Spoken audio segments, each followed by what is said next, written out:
Et ça démarre, c'est parti. Bienvenue à tous, bienvenue dans ce nouvel épisode. Salut, Gary. Comme toutes les semaines, on vous, partage, des réflexions, sur notre métier, de coach sportif.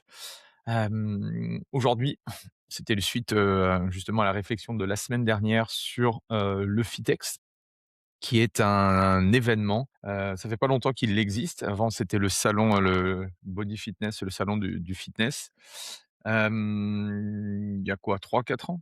3 ans? 4 ans que le Fitex a repris justement, l'événement parce que, il y avait la covid a un peu bouleversé un peu tous les événements physiques.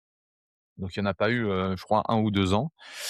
Et du coup, bah, l'idée c'était de voilà, de partager. Est-ce que, le FITEX ou un autre événement, mais est-ce que les événements, est-ce que c'est encore intéressant de se déplacer à ce type d'événement? Est-ce que c'est un investissement qui est, intelligent ou au contraire, est-ce que c'est une perte de temps? Est-ce que quand on est coach sportif, est-ce que c'est intéressant d'y aller? Voilà, on va vous partager nos réflexions, en sachant que nos épisodes ne sont pas, du tout préparés. Généralement, on se donne le sujet le jour même. Je ne sais pas ce que va penser, Gary. Je pense qu'il ne connaît pas non plus, ma vision. Peut-être que bon, on a des idées les uns et les autres, mais voilà, l'idée c'est d'en parler en toute transparence et puis, bah, voilà, j'ai lancé le pavé dans la mare. Je te balance le pavé et puis, vas-y, c'est à toi. Dissertation pendant une demi heure. Bon, ça va. Bah oui, Fitex événement, c'est le salon du fitness, français qui a lieu à Paris, qui cette année, est passé du bois de Vincennes, du parc floral de Paris à l'ancienne, porte de Versailles, hein, comme le body fitness jusqu'à 2019, donc juste avant le covid, avait lieu. Donc ça m'a rappelé mes jeunes années de jeune adulte. Parce que quand j'y étais, j'étais vraiment, pas encore coach, donc c'était drôle de revoir, le centre fitness à cet endroit-là. Heu, c'était assez sympa. Donc il me semble que Centre Fitness, cette première année, c'était 2022. Donc là, c'était la 5e édition, si je me trompe pas. Oui, OK. Et il y avait 8 mois de décalage, c'est-à-dire que le dernier, c'était en octobre dernier. Donc là, il y avait pas 1 an, il y avait 8 mois, vu que la période aussi a changé. Avant, c'était tous les mois d'octobre et là, ça va être tous les mois de juin, du coup, de chaque année maintenant. Parce que l'édition 2027 aura lieu au mois de juin aussi, hein. Les dates sont déjà en ligne. N'hésitez pas à aller voir, fitexparis, .com ou .fr, je sais pas trop. Que c'est l'événement physique du fitness où il va y avoir, des coachs, des préparateurs physiques, des marques de compléments, des marques de machines, des événements, privés, des événements publics, c'est là où on revoit les copains et voilà, toutes sortes de choses. Tous les pays ont un salon. En Allemagne, il y a le FIBO. En Europe, il y a le FIBO. Il y a le Body Expo, en Angleterre. Je crois que c'est Body Expo, ça s'appelle. En Espagne, en Italie, il y en a aussi. Aux États-Unis, bon, bah, c'est plus des salons, hein, c'est des mastodontes de salons. Donc forcément, il en manquait un post-covid. Il y en avait plus. Body Fitness, s'est arrêté, en 2019, en tout cas au Covid. Donc il en fallait un nouveau. Bah, ça a été créé au final assez récemment, même si les années passent vite, hein, parce que j'ai l'impression que c'était hier, la première fois que j'y allais.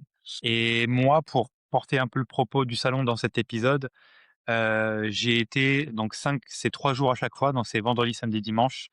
Donc 5 fois 3, ça fait 15 jours de salon au total depuis que ça existe. J'ai été présent 13 jours sur 15 exactement. Donc pour le coup, je sais de quoi je parle parce que j'y étais vraiment presque la totalité des jours où c'était possible. OK. Et alors du coup, est-ce que ça vaut le coup? Est-ce que c'est intéressant? À qui ça s'adresse? Voilà, qu'est-ce qu'on peut partager? Qu'est-ce qu'on peut partager sur ça? Bah, écoute, toi, tu as été, un peu moins de fois que moi. Qu'est-ce que tu en as, pensé, les fois où tu étais là? Tu as été, comment moi j'ai été conférencier au Village des Coachs en 2022 et l'année dernière en 2025 sur un sujet de «Deviens entraîneur» et l'autre c'était sur, l'obésité, qui est ma spécialité en coaching et toi, tu avais été aussi intervenant, je crois 2 ou 3 éditions, si je ne me trompe pas. Donc je t'en prie, je te renvoie la question, quand est-ce que comment ça s'est passé? Qu'est-ce que tu en as vu? Moi, je vais pas parler du FITEX, parce qu'en fait, que ce soit le salon ou le FITEX, moi, en tout cas, moi, c'est pas trop le sujet. C'est pas de dire c'est bien ou c'est pas bien. C'est plutôt de se baser, en fait, la question, c'est où est-ce que vous en êtes aujourd'hui dans votre activité, dans votre business? Et après la question à se poser, c'est, pourquoi ce serait intéressant pour moi d'y aller, quoi? La première fois que j'ai découvert, un salon du fitness, Je crois que je l'avais déjà partagé, mais c'était je crois que la dernière fois où Ronnie Coleman, est venu au salon du fitness à Paris, et je ne connaissais pas Ronnie Coleman parce que le bodybuilding ne m'intéressait pas et à l'époque, il y avait cette grosse culture parce que, ça remonte aux années 2000, cette histoire. Ah oui. Donc à partir de là, il y avait voilà, il y avait le bodybuilding qui était très présent, dans le marché du fitness, il y a quelques années et du coup, voilà, je vais pas parler de ma posture aujourd'hui, mais je vais parler de parce que là, si on s'adresse à des coachs qui démarrent leur activité ou autre, je vais vous partager un petit peu, cette vision-là et je pense honnêtement que déjà la première fois que tu vas dans le salon, en tout cas, moi, ce que je me souviens, j'attendais pas grand-chose, d'accord? Mais, je voulais découvrir en fait le marché, quoi et ce que en discutant avec, pas mal, d'acteurs ou avec de coachs, particulièrement, je m'aperçois qu'ils connaissent pas du tout le marché, quoi. Il y en a qui sont fans de CrossFit, il y en a qui sont fans d'Irox, donc ils connaissent très, très bien cette discipline. Mais, c'est toujours intéressant, de connaître, enfin, en tout cas, d'avoir une vue d'ensemble du marché sans être un spécialiste, tu vois, du bodybuilding ou, du fitness, to you et cetera. Mais voir un petit peu, le marché de manière globale, ça permet, du coup, de savoir, bah, dans quoi on a mis les pieds et surtout le plus important pour moi dans un salon, c'est, de regarder l'avenir, quoi. C'est qu'est-ce qui va se passer dans les 2-3 années, 2-3-5 années à venir et c'est plus cette vision-là. Parce qu'on n'a pas cité aussi un événement, que, bah, je connais bien, que Pierre-Jacques organise, mais qui s'adresse beaucoup plus à des managers, patrons de club, qui est le congrès Fitness Challenge. Et en fait, moi pourquoi, j'y vais encore de temps en temps, pas tout le temps, mais, de temps en temps, c'est pour prendre le pouls du marché, quoi. Pour savoir un petit peu dans quelle direction, va notre, marché et est-ce qu'il y a des choses intéressantes, hem, inspirationnelles à prendre en compte. Après, si je reviens très terre à terre pour un coach qui démarre, bah, voilà, c'est cette curiosité en fait que l'on doit avoir. En fait, même chose si je reviens au démarrage, c'est, voilà, essayer toutes les machines, essayer les trucs, aller dans les stands, et cetera. Voilà, en fait, c'est ça, c'est que au début, comme tu sais pas du tout ce que peut correspondre à un salon, un peu comme le salon du running, le salon de l'automobile ou autre, voilà, c'est la curiosité qui fait que tu vas de stand en stand, quoi. Et après, bah, en fonction bah, ouais, de ton expérience, de ton business, tu vas affiner, du coup, ah, bah, tiens, il y a des stands, où il y a des partenaires que je veux aller rencontrer. Ou il y a peut-être, je sais que maintenant avec le Fitex, il y a effectivement des conférences, qui peuvent peut-être, être intéressants. Voilà, c'est plus ça. Au début, je pense la première fois, il faut y aller en pleine découverte et puis après, bah, du coup, si on y retourne, il faut y aller avec une intention. Voilà ce que je pourrais dire dans un premier temps sur ça pour pas, monopoliser, la parole. Non, c'est sûr, au début, c'est vrai que l'idée d'aller, curiosité en mode full ouverture, quand la première fois que tu vas, c'est pas mal. Mais après une deuxième fois avec de l'intention, avec, comme tu l'as si bien dit. C'est sûr quand on y va en mode, chien errant, bah, après il faut que c'est comme tout, hein, heu, moins tu en attends, plus tu peux être surpris. Par contre, plus tu en attends, plus tu peux être déçu, hein. C'est aussi simple que ça, hein. C'est une, et ça, c'est une certitude, hein. C'est comme un peu toi dans les, je sais pas si tu es très jeux vidéo, mais là, même si tu es pas jeux vidéo, il y a GTA 6 qui va sortir normalement cette année, enfin. Tu vois? Bah, il y a tellement de Ils ont battu des records de liste d'attente. Ouais, ouais, c'est un truc de dingue. et même en termes, le teaser YouTube, le teaser du jeu sur YouTube, il a explosé déjà les records de vues, all time, et en fait, il y a tellement de hype sur ce jeu vidéo-là que les producteurs du jeu, bah, ils ont repoussé année après année, ils repoussent. Parce qu'en fait, l'attente est tellement énormissime de changer, tout ce secteur-là, qu'en fait, bah, il faut pouvoir, répondre à une hype. Mais est-ce qu'on peut répondre vraiment à une hype? Parce que dans notre cerveau, on imagine GTA là-bas, tu vois? Sauf qu'en fait, ça va être là. Ouais, mais avant, c'était là-bas, tu vois? Donc forcément, le Fitex, pour le parallèle, c'est un peu la même chose.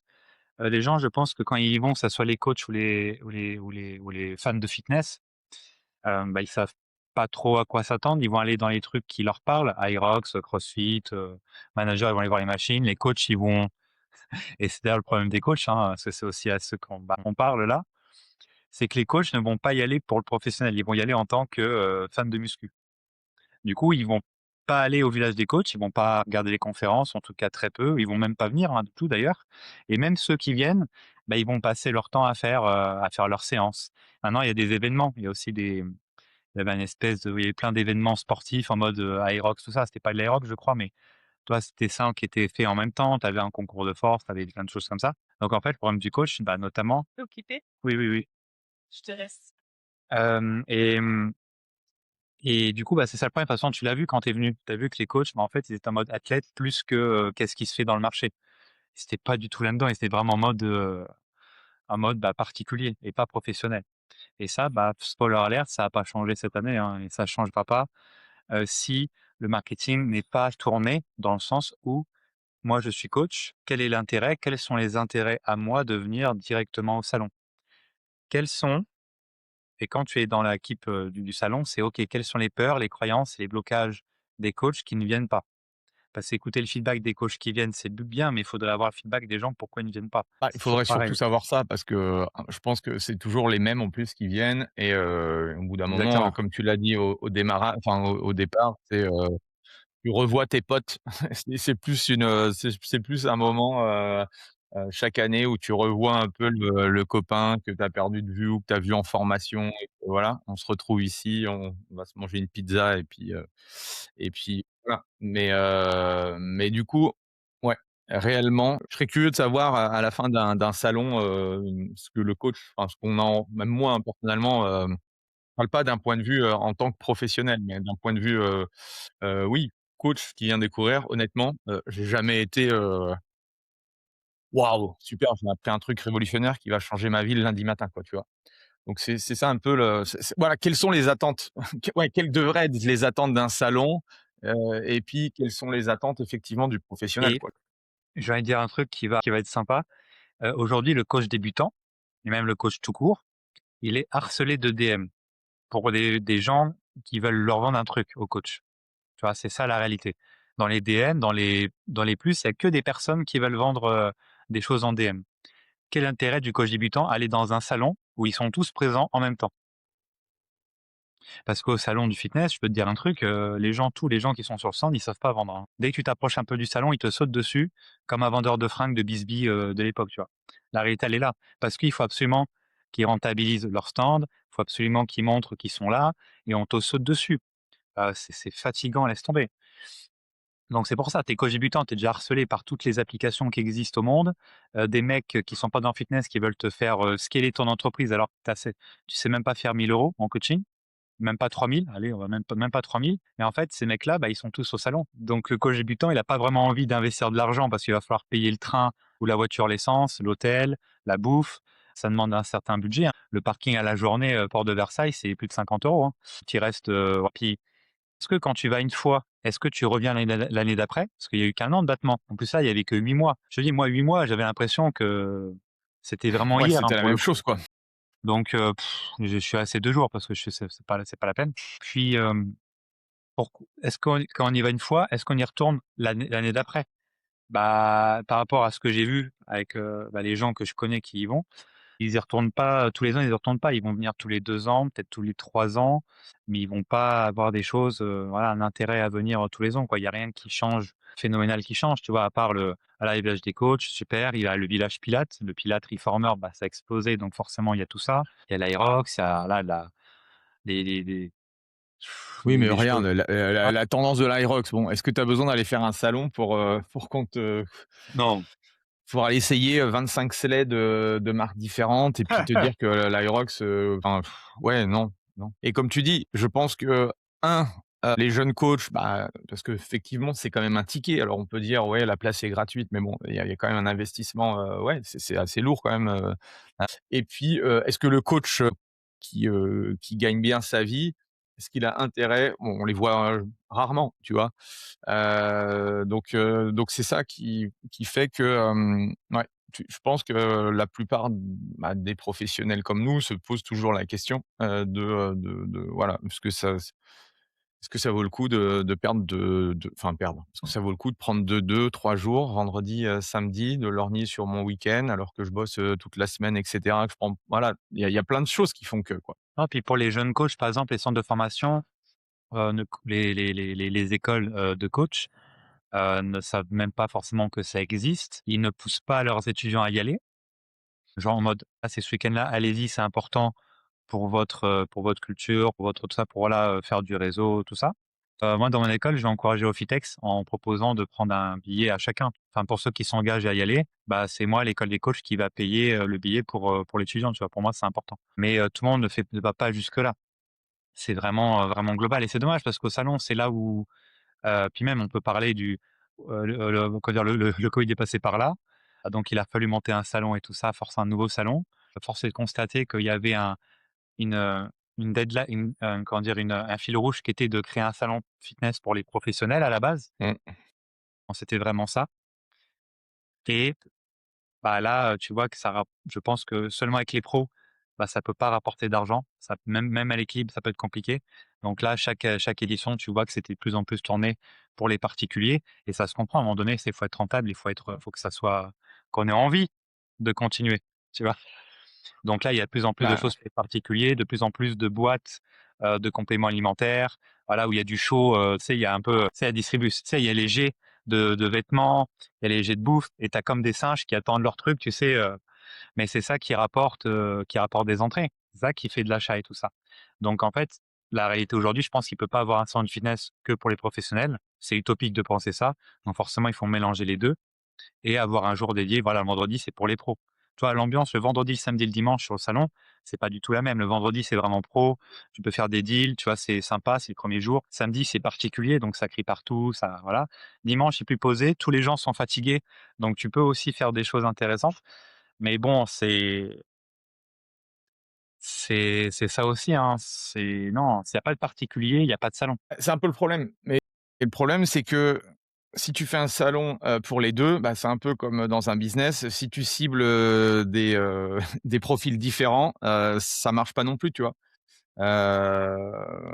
Franchement, alors moi, j'ai rien quand je suis intervenu et tout, bon, est-ce qu'on était dans des bonnes conditions pour faire les alors c'était mieux effectivement qu'avant, mais même chose, c'est, enfin, je veux dire en fait, je comprends, hein, fondamentalement l'objectif du salon, c'est effectivement, c'est du business. On fait du business, donc on a besoin de gagner de l'argent et en tout cas de pas en perdre. Donc à partir de là, ouais, il faut faire des concessions et cetera, mais le problème, c'est qu'en faisant des concessions, bah, du coup, ni l'un ni enfin, toutes les parties sont, entre guillemets, pour moi, plus ou moins perdantes, quoi. Donc ouais et je vois, hein, les salons de pas que forcément que dans notre industrie, mais il y a eu, enfin, ça a baissé énormément, énormément, hein. Il y a plein de salons qui ont arrêté, il y a plein de salons enfin voilà, c'est compliqué. Le modèle salon où tu viens découvrir les nouveautés, les machins, les trucs, c'est, même si on dit que là, à l'heure de l'IA, ouais, le présentiel va revenir. Oui, mais quoi, tu vois? Moi, pour faire, des événements, c'est toujours la croix et la bannière, oui, tout le monde te dit: «Ah ben non, mais moi, j'ai envie de voir les gens», puis quand il y a un événement, personne ne vient. Donc aussi, voilà, c'est aussi un fait, quoi. Après sur les nouvelles tendances et cetera, est-ce qu'on a besoin de se déplacer, genre à Paris ou autre? Moi, si je devais, parce que c'était ma thèse de départ, de voir un petit peu la vision de qu'est-ce que mon marché dans, 2-3 ans, bah, c'est sûr que je vais mettre plus mon énergie à aller au moins une fois au FIBO, quoi, si tu veux. Parce que là, effectivement, j'ai une vue, très globale du marché mondial, quoi, tu vois? Et bon, que ce soit le salon du fitness ou le FITEX, c'est toujours les mêmes acteurs, c'est toujours les mêmes trucs. Ils sont en plus, ils sont, placés au même endroit pratiquement d'année, bon, moi je ouais, ça fait tellement longtemps que, voilà, qu'on fait le truc, on sait le truc. Il y a Les Mills qui fait ses trucs, machin, enfin, les acteurs nouveaux, il y en a pas beaucoup, donc tu vite fait le tour, quoi. Alors, bien sûr, quand toi tu y vas en tant que professionnel, pour le coup, quand tu vas faire une conférence et que tu as en face de toi potentiellement des prospects idéaux, bah, voilà, d'un point de vue business, ça c'est intéressant, mais c'est pas, du coup, comme tu disais tout à l'heure, un coach. dans un salon, alors il est targeté de publicité, de DM, toute la semaine, c'est pas pour le salon, pour essayer encore et essayer de le racoler et puis de lui vendre plein de trucs, quoi. Donc je peux concevoir aussi que, voilà, ouais, ça doit être vraiment compliqué de créer un salon et de créer justement l'engouement. Hem Et je me souviens les dernières fois, au salon du fitness, qu'est-ce qui faisait la force? Bah, parce qu'on invitait Thibaut InShape, on invitait, les les, les gens connus, les influenceurs, quoi, Mmh. et ça ramenait, de la populace, quoi, et puis, bah, la populace, bah, voilà, tu achètes les trucs, les procs, les machins, les fringues, ça Non faisait mais les smiles, c'est ça qui augmentait le panier moyen. C'est pas avec un ticket, je sais plus le ticket professionnel, c'est ridicule, c'est 15-8 € la journée ou 10 €, donc bon, voilà, c'est pas avec ça qu'ils vont, qui vont, gagner leur vie, quoi, tu vois? C'est plus les stands des professionnels, mais bon, si les stands des professionnels, ils arrivent pas à vendre comme ils veulent, bon, ben, voilà, tu sais, c'est un peu, le cercle, malheureusement, qui va pas, enfin, qui fonctionnera pas. Donc c'est, ouais, je pense que c'est assez compliqué, je suis pas dans les petits papiers, je connais pas trop ce business model là, mais ça doit être assez difficile. non, puis c'est vrai qu'au body fitness à l'époque, j'étais ado, voire bah, jeune adulte, tu vois? C'est vrai que c'était vraiment le bodybuilding à ce moment-là, c'était le prime du bodybuilding, même du fitness à ce moment-là. Les Sergi Constance, les gros influenceurs étrangers qui étaient là, avaient vraiment une barrière, tous les compléments alimentaires, il y avait je sais pas combien de marques, ils invitaient que leurs athlètes. Tu prenais des photos avec des filles, magnifiques, tu sais, cheveux lisses, tout refait presque. C'était les modes où les filles, «Tu vu, j'ai les fesses comme ça». Ouais, mais en fait, c'est la chirurgie, toi, c'était ce moment-là. Les mecs en balèze, tu vois, il y avait un écart. Eux, c'était les stars et toi, tu étais juste un mec qui voulait faire une photo. Il y avait cet écart-là. Là, tu le retrouves pas trop au salon, en ce moment, tu retrouves plus ça et même au-delà de ça, dans les allées du parc expo, vu que c'était en plus au même endroit cette année, tu passais pas. Tu ne passais pas, c'était impossible, c'était vraiment une foule de chez foule. Tu passais comme ça. Là, cette année, c'était pas le cas, tu vois? Il y avait largement de place, tu étais à l'aise et la question d'intégration qu'il faut se poser, c'est vrai que c'est événement physique versus en ligne. Aujourd'hui, même en termes d'événements, ce que j'ai pu voir qui marche le mieux, c'est de faire à la fois du en ligne et du présentiel en même temps et oui, c'est ce qui marche le mieux, c'est ce qui attire plus l'attention et qui garde totalement cette attention-là, mais pas facile à mettre en place en termes logistiques, mais c'est ce qui marche le mieux et même aujourd'hui, bah, les coachs qui sont débutants, ils sont souvent issus de la génération Z qui a connu, qui sont tombés dans le portable et dans le numérique directement, bah, c'est la génération, quoi. Donc se déplacer, faut faire un effort, faut que je sors de ma ville, aller à Paris, la capitale, la ville de l'insécurité, prime. Il faut que ma voiture, je la prenne. Faut que je mette de l'essence ou faudrait que je prenne le train. Faut que peut-être le train ne sera pas là ou il va me coûter cher. Après, il faut que je prenne un Airbnb. À Paris, tout est cher. Il va falloir que je prenne la bouffe, mais là-bas, tout est cher aussi et vu que les coachs, encore une fois, les réflexes de pauvre, c'est ancré, tout ce que j'ai dit là, c'est la réalité, hein, fin de l'histoire. Il va falloir payer le parking en plus à Paris. À Paris, c'est 50 € la journée. 2 jours, c'est 100 € pour du parking. C'est mort. C'est mort de chez mort et en plus de ça, tous les gens qui vont être présents, vont vouloir me vendre, leurs trucs que j'ai pas besoin. Ils vont me sauter dessus, ils vont être agressifs dans la vente et qu'est-ce que j'ai à gagner au final? Beaucoup de coachs débutants ont beaucoup à gagner juste en écoutant les conférences, à rencontrer d'autres personnes comme eux. À force d'être la tête dans le guidon, bah, tu es tout seul et c'est bien de s'ouvrir.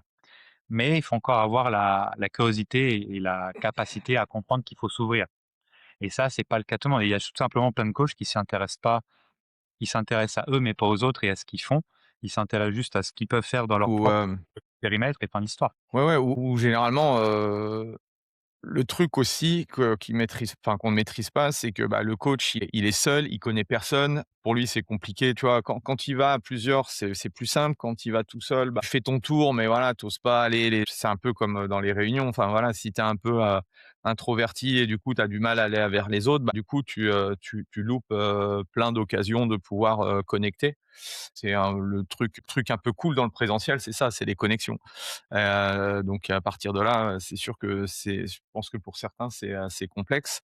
Après, si ça me coûte 500 €, le week-end en gros, ou 500 € l'événement, il y en a qui préfèrent mettre 500 € pour aller faire un Aerox, dans une, ville, tu vois? Heu, donc après c'est ça, comme tu disais tout à l'heure, l'enjeu d'un salon, c'est de qu'est-ce qui fait que, Qu'est-ce qui fait qu'est-ce qui donnerait envie, du coup, à un professionnel, voilà, d'investir 500 et de venir à cet événement? Tu vois? C'est cette question-là, qui est à résoudre au même titre que moi quand je crée des événements, c'est la question. Mais bon, même en essayant de créer des voilà, c'est un peu différent d'un salon, moi, c'est plus des immersions business.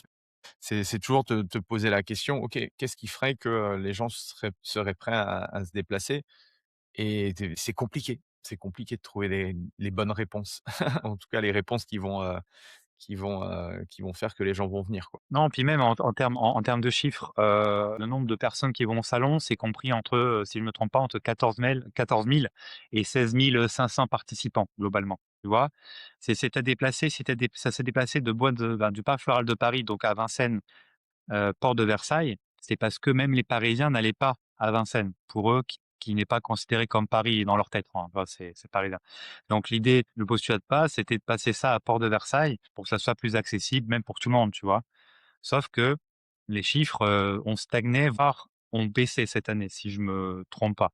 Donc ça veut bien dire, les chiffres, ne mentent pas, bah, c'est que c'est pas un problème de lieu, c'est un problème, autre, mais qui n'est pas le lieu. C'est il faut aussi, c'est aussi ça. Moi, j'ai vu un chiffre passer de 14 500 là, alors que j'ai déjà vu des 15 000, 16 000 dans d'autres éditions. Donc la question est aussi à se poser. Qu'est-ce qu'il faut faire? Dans quel axe on va? Parce que c'est important, on est tous ensemble. On est tous ensemble. Moi, quand le salon, il fait pas de bons chiffres, bah, je le prends personnellement. Ça veut dire que c'est pas normal. C'est pas normal, c'est pas normal. Donc moi, c'est important pour moi à mon échelle, de pouvoir augmenter ça. Je le fais à mon échelle et j'espère le faire plus, au fur et à mesure des mois et des années. Mais c'est voilà, même l'année dernière, en 2025, j'avais un stand.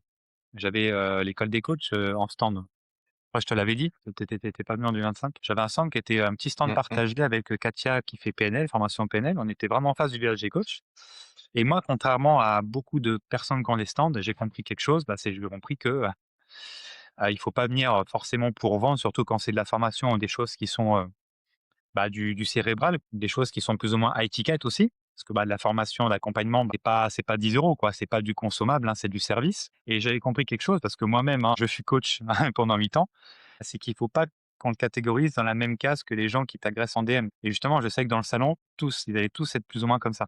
Donc moi, pas de prétention de chiffres ou quoi que ce soit pour rentabiliser le stand. C'était voilà, il faut que ça soit cool, il faut que les gens s'arrêtent, restent avec nous et qu'on leur vende rien, juste de la coolitude et de la bonne humeur. Et c'est comme ça que tu fais les meilleurs deals au final. C'est quand tu t'intéresses aux gens et qu'en fait, tu n'essaies de rien de vendre. C'est la base de la vente. Bah, en été, c'est quasiment Tu parles de ton point de vue à toi, enfin de point de vue du coup de professionnels partenaires. Mais d'un point de vue, coach qui vient, tu vois?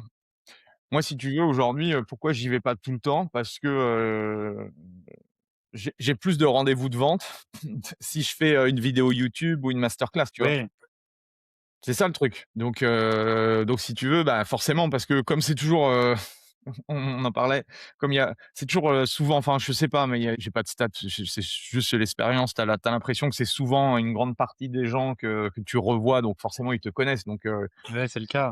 Tu vois? Ce que tu as besoin toi, c'est, voilà, c'est les nouveaux comme tu disais, mais le problème c'est que les nouveaux qui sortent de formation, ils y vont pas. Donc en fait, bah, tu es toujours avec alors c'est cool, hein, moi j'y vais de temps en temps, bah, voilà, pour voir les copains et tout. Faut pas que je le fasse dans un point de vue, purement business. Il y a pas que le business non plus et voilà. Mais c'est vrai que d'un point de vue business, bah, du coup, voilà, tu te poses forcément les questions. Tu te dis: «Bon, Mmh. aujourd'hui moi, j'ai les enfants, les machins, les trucs». Bon, tu pèses le pour et le contre, tu te dis: «Bon, bah, est-ce que ça vaut vraiment le coup, quoi?»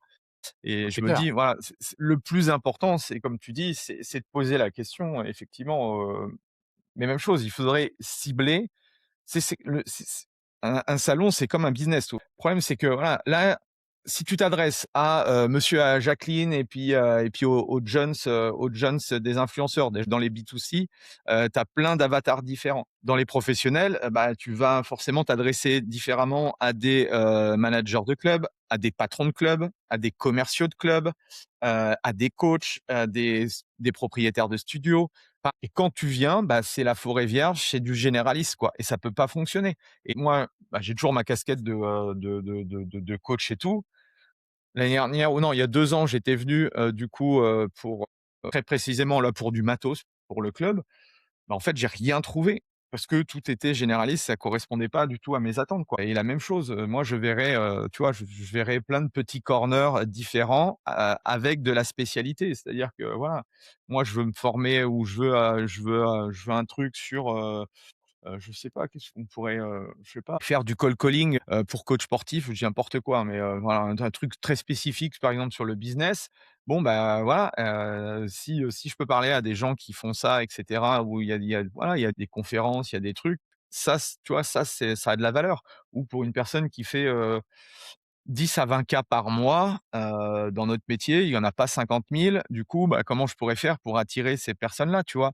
Et il y a forcément des trucs. C'est pour ça qu'aujourd'hui, d'un point de vue métier, si je prends un coach, bah, je préfère aller dans des masterminds qui sont plus adaptés forcément parce que, ça va, voilà, certes, c'est beaucoup plus cher, mais je préfère ce type d'événement en présentiel parce que, bah, là, on va parler, de choses spécifiques. Alors qu'un salon, bah, c'est plus, il y a pas trop de enfin, il y a pas d'attente, vraiment particulière, quoi. Sauf si tu dois, voilà, revoir les partenaires ou on l'a dit, les copains ou autres, quoi. Non, c'est sûr, puis tu vois même qu'au salon, tu vois, qu'il y a une culture du business en France qu'on n'a pas et dans le fitness encore plus, qui fait qu'il y a beaucoup d'acteurs qui arrivent, mais qui ne sont pas du fitness à la base, ce qui est pas grave, hein, ça peut apporter de la fraîcheur, mais des fois, c'est pas le cas et si tu veux, tu vois même au global, les gens sont c'est vrai que c'est un truc que j'ai compris en allant Fitex encore cette année, c'est que, bah, du coup, forcément avec le business, on a du mal, avec la vente, on a du mal, avec aller vers les gens, on a du mal. Ça se retrouve dans tous les paramètres, du fitness, dans tout le Fitex, si tu veux et ce qui fait que les gens, dès qu'ils te parlent, ça se sent, ça se ressent qu'ils sont forcément intéressés, beaucoup trop intéressés. En soi, c'est normal parce que, bah, tu es coach, il y a plein de choses pour toi. Mais en tant que personne, je pense que tu as pas envie d'être, trop sollicité et à la fois, tu vois que ceux qui sont le plus désintéressés et que ça se voit et que ça se ressent, ont plus de résultats en termes de vente et en termes d'expérience client. Tu vois ce que je veux dire? Plus la personne qui tient un stand ou peu importe est désintéressé ou le particulier, le professionnel qui vient sans rien attendre, bah, il a une meilleure expérience globale du salon. Mais comme tu disais, les jeunes coachs, bah, ils viennent pas et faire du cold calling, tu vois? Ça serait pas bête, cold calling d'appeler, tout un répertoire de coachs. Tu mets quelqu'un qui téléphone pour juste dire: «Bah, regarde, le salon, ça existe. Voilà, tarif préférentiel». Voilà, tu dis: «Ça existe, ça existe». Bon, c'est chiant en termes de temps à faire, mais maintenant avec l'IA ou autre, ça se fait, hein. Cold email, cold calling pour dire, parce qu'il y en a beaucoup, beaucoup qui connaissent savent même pas que ça existe, hein et même les gens les plus proches qui pourraient venir à pied ne viennent pas, tu vois? Ou pas tous en tout cas. Et du coup après ça se retrouve, bah, les gens qui ont payé un stand, bah, il y a forcément moins de personnes. Pour les gens qui sont faisant des conférences, bah, c'est pareil et en fait ça se répercute un peu partout. Puis après la question elle se pose de: «Est-ce que je reviens l'année prochaine?» Tout ça, quoi. Mais c'est vrai que la dernière fois que tu étais venu, c'était quoi? C'était 2024 ou 2023? Ça 2024 je fait crois. ça fait 2 ans que j'y vais pas, ouais. Ouais, parce que je me souviens de 2023. La dernière fois que tu étais venu, on avait fait Non, un ça fait peut-être 3 ans, 3 ans, ouais, peut-être. Ouais, ouais, tu as ouais peut-être raison parce 2023, que ouais là ouais. 2023, Mmh. Ouais, ouais, octobre, exact. tout ça. Mmh. Ouais, Exact. Ouais. ouais, c'est ça, on était avec David, Estelle, Ibrahima, tout ça. Mmh. Ah ouais, c'est Ouais, 3 ans, c'est putain, ça. ça passe vite, hein. Mmh Aïe, aïe, aïe, aïe, aïe. Ah ouais, et ouais. ah ouais, putain, c'est chaud. Donc voilà ce qu'on pouvait, dire. Je sais pas, est-ce qu'il y a une conclusion à faire? Je pense que vous ferez votre propre, conclusion, sur ça. Il y a Bon, du en tout bon comme cas, du moins bon, mais comme tout, quoi. allez-y, c'est le plus important, comme ça vous ferez votre propre idée, mais le plus important, c'est de savoir que ça existe. J'espère qu'à travers cette vidéo, vous savez au moins que ça existe. Allez-y, c'est hyper important pour rencontrer d'autres personnes qui font le même métier que vous et c'est pas forcément, hein, on est des fois dans les certaines villes, hein, de province, hein, comme les Parisiens aiment bien utiliser ce mot. Ah, on est des fois vraiment tout seul et avoir juste de savoir ce que le voisin fait dans d'autres villes et cetera, bah, ça peut largement nous aider. Même si Andy l'a dit, hein, j'ai jamais plus appris et je me suis jamais autant nourri que lors de formations avec d'autres coachs qui ont payé pour la formation ou encore mieux dans un mastermind Oui, où mais il y a des c'est coachs pas de la très c'est pas la même haut, chose, c'est pas le c'est c'est pas la même chose. le même Mais truc. c'est un premier pas, c'est un premier pas vers l'ouverture et vers, pourquoi pas, ce genre d'accompagnement aussi. Ouais. Bah, j'aurais voulu moi, hein, créer un événement, tu vois, 3 jours, vraiment dédié, qu'aux personal trainer ou aux propriétaires de Ouais, studios, enfin vraiment, et avoir, une salle de 500 personnes. Heu, ouais. je trouve pas ça, tu vois? Avec le recul, je trouve ça je me dis: «C'est impossible», mais regrouper 500 personnes, 2-3 jours dans un événement, bah, n pour notre métier, voilà, je sais pas s'il y en a qui nous écoutent et qui seraient intéressés par le projet, mais j'ai jamais réussi à craquer le truc, pour avoir, peut-être des partenaires solides et puis avoir des voilà, des choses comme je peux voir aux États-Unis. J'avais été, enfin, un événement comme ça en Angleterre, je crois, avec FitzPro, je sais plus où, je crois que c'était en Angleterre. Bon, bah, voilà, bon là, c'était, il y avait plus de 1000 personal trainers, hein, donc là, c'est encore autre chose, mais je veux dire, on n'a aucun événement, que ce soit en France, Suisse, Belgique, enfin, à ma connaissance, mais en France, je pense qu'il y a suffisamment de professionnels dans l'univers du coaching, préparation et cetera, physique, mental, nutrition. Il y a aucun événement aujourd'hui qui regroupe, 500 coachs, en 3 jours, tu vois? Et Dieu sait que ce serait tellement, enrichissant pour tout le monde et avoir un événement, enfin l'événement, de des pour les coachs, ce serait vraiment, ouais, donc je sais pas si ça se verra un jour, mais en tout cas, voilà, l'idée est lancée et on verra si un jour il y a ce type d'événement. Merci en tout cas Gary, de ton retour, de ton partage. N'hésitez pas à nous dire aussi, dans les commentaires si vous avez enfin si vous faites des événements régulièrement, qu'est-ce que vous retirez, de positif ou de moins bon? Quelles sont vos idées aussi par rapport à ça? Parce que l'idée c'est de faire avancer, comme disait Gary, c'est de faire avancer le marché parce que, bah, plus il y aura, de professionnels et j'ai bien vu que quand j'ai démarré moi et puis maintenant il y a beaucoup plus de professionnels, même si, dans le lot, il y a pas forcément que des flèches. Plus on parle de notre activité, plus le monsieur madame tout le monde se disent: «Ah bah tiens, ça serait peut-être intéressant» ou, «Tiens, pour m'aider, le coach pourrait, justement» donc, plus on est nombreux, et puis, bah, plus les coachs gagnent leur vie, on agrandit en fait la part du gâteau. C'est un peu ce qu'on n'a pas trop compris, je pense, en francophonie, c'est qu'on a l'impression qu'on va tous manger dans notre petite part de gâteau, alors qu'aujourd'hui, la grande majorité n'ont pas de coach. Donc, il faut mieux agrandir le gâteau et comme ça permettra à beaucoup plus de personnes de bien gagner, sa vie, quoi. Voilà les amis, merci. Bonne journée, bonne soirée, bonne nuit et puis on se retrouve la semaine prochaine. Allez, salut.